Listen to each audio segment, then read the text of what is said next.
drops on roses and whiskers on kittens, bright copper kettles and warm woolen mittens, brown paper packages tied up with strings.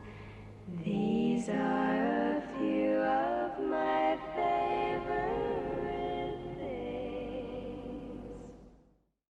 This split society we live in, the left versus the right, isn't the real divide. The real one is the rich versus the poor. In Metropolis, the rich businessmen live in the city, but the poor live underneath. Underground, working on the machines that power the city above. The elite take advantage of the poor. They have stripped them of their humanity. The poor have no personality. They've even stripped them of their names, giving them identification numbers instead. They treat them like they're just part of the machine that they work. The poor are only alive to provide for the rich, and provide the lifestyle the rich want to live. They are slaves to the city above, and they really have no choice in the matter. If they stop working the underground, it'll be flooded and kill everything below. Frater, the son of Joe Fraterson. Joe is kind of the king tyrant of Metropolis. He's known for running the city despite not really doing anything. Frater goes below to the underground looking for a girl he saw, but what he finds is the truth. He finds what is really going on down there. The rich have forgotten that we are all brothers and sisters. We should be one, not two. The poor have kind of accepted their situation until Maria. She inspires the workers to revolt against the machine and search for a better life.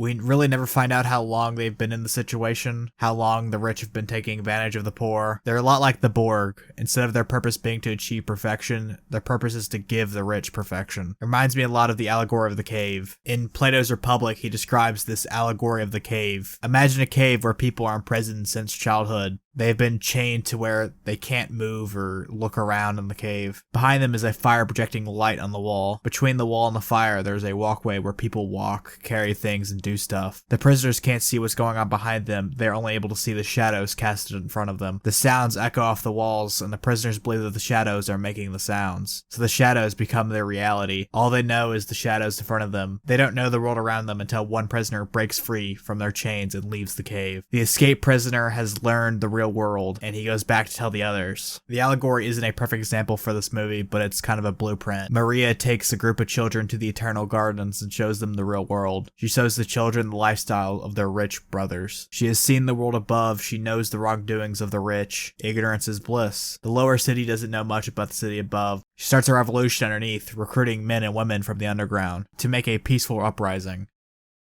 In the city, there's this mad Nazi scientist named Rotwang who has invented this robot that can transform into looking like anyone he wants. Joe Fraterson finds this invention and plans on him creating a robot that looks exactly like Maria to ruin the revolution below. Rotwang wants the robot to destroy Fraterson because he stole the love of his life. Rotwang had been in love with this woman named Hel, and she left him to marry Fraterson. Rotwang, crushed by this, made the robot to resurrect Hel to be his bride. I guess you can say everyone in this movie is a simp. Frater went to the underground to chase Maria. All the men down there are after Maria. The doctor wants his love back. You could say the root of all evil is women. You could compare this film to Adam and Eve. Everyone in this world is content with their life, content with their surroundings, until a woman bites the apple and changes everything.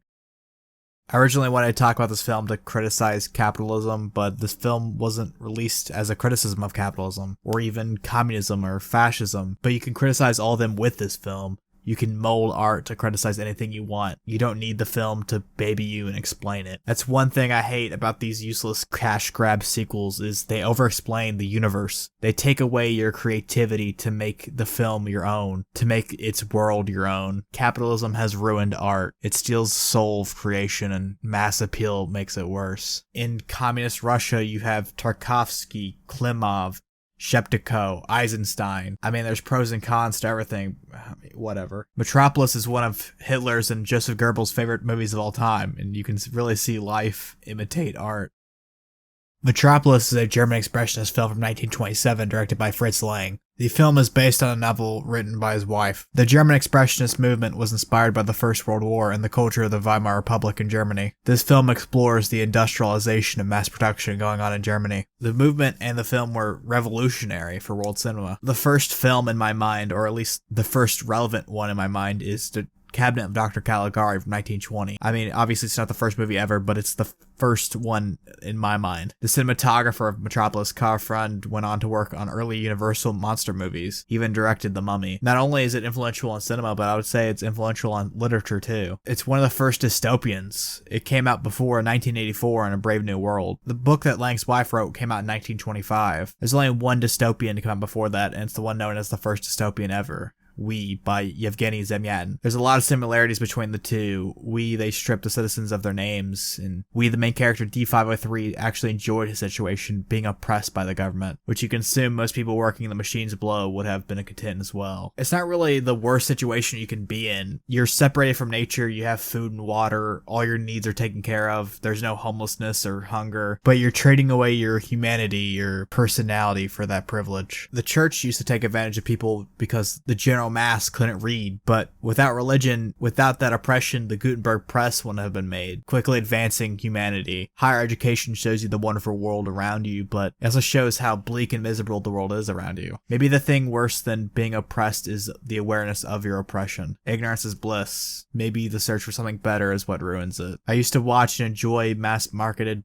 blockbuster movies that came out, but once I wanted to explore cinema and find better films, that's when those got ruined for me. Now I sit here wondering, do I even like movies? Do I even enjoy cinema anymore? Come